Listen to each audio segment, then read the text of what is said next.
గత కొద్ది రోజులుగా కోవూరు శాసనసభ్యులు నల్లపరెడ్డి ప్రసన్న కుమార్ రెడ్డి గారు వేమిరెడ్డి ప్రభాకర్ రెడ్డి గారి గురించి, అదేవిధంగా వారి సతీమణి వేమిరెడ్డి ప్రశాంత్ రెడ్డి గారి గురించి నోటికొచ్చినట్టు సభ్యత సంస్కారం కూడా లేకుండా ఒక సీనియర్ శాసనసభ్యుడు ప్రవర్తించాల్సిన విధంగా కాకుండా ఏమాత్రం విలువలు లేని వ్యక్తిగా, ఆఖరికి పనికి మాలిన వెధవలు కూడా మాట్లాడిన విధంగా మాట్లాడుతున్నది మనం చూసాం.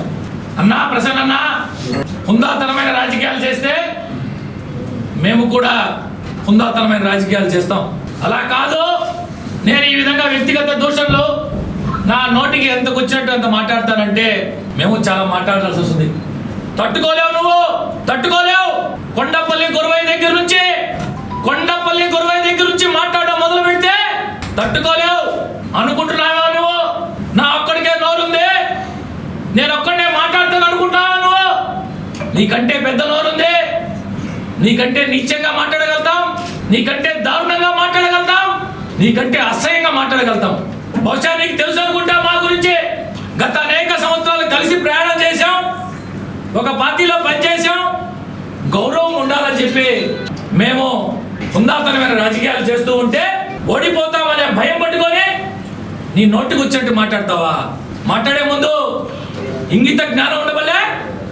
ఒక మహిళ గురించి మాట్లాడే ముందు 5-6 సార్లు శాసనసభ్యుడిగా మంత్రిగా పనిచేసిన వ్యక్తికి ఉండాల్సిన లక్షణాలు ఏమైనా ఉన్నాయా? నీలో కొంచెమైనా ఉన్నాయా? నువ్వా మాట్లాడేది?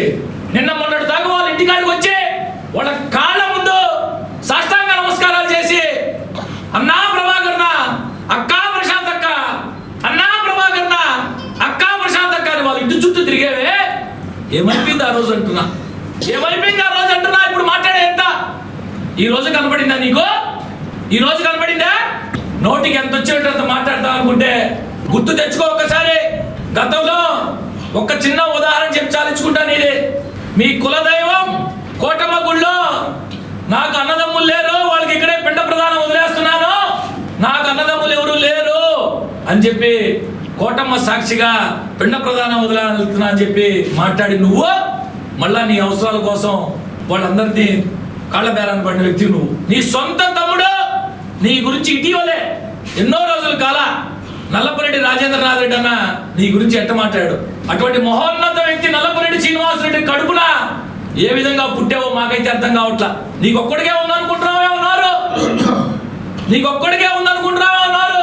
నీకంటే చాలా అసహ్యంగా మాట్లాడగలుగుతాం, చాలా అసహ్యంగా మాట్లాడగలుగుతాం. జాగ్రత్తగా మాట్లాడు, ఒళ్ళు దగ్గర పెట్టుకొని మాట్లాడు. ఈసారి కనుక మాట్లాడితే నోరు జారితే కొండపల్లి గురవయ్య గుర్తు పెట్టుకో. బహుశా ఇక్కడ వాళ్ళకి తెలియకపోయినా నీకు తెలుసు ఆ పేరు ఏమిటో. కొండపల్లి గురవయ్య దగ్గర నుంచి మొత్తాన్ని నీ చరిత్ర అంతా ఈదుల్లో పెడతామని చెప్పి ఈ సందర్భంగా తెలియజేస్తున్నాం. మాకు సభ్యత సంస్కారం ఉంది కాబట్టి పద్ధతిగా గౌరవంగా మాట్లాడుతూ ఉన్నాం. గుర్తు పెట్టుకోమని చెప్పి ఈ సందర్భంగా తెలియజేస్తాం.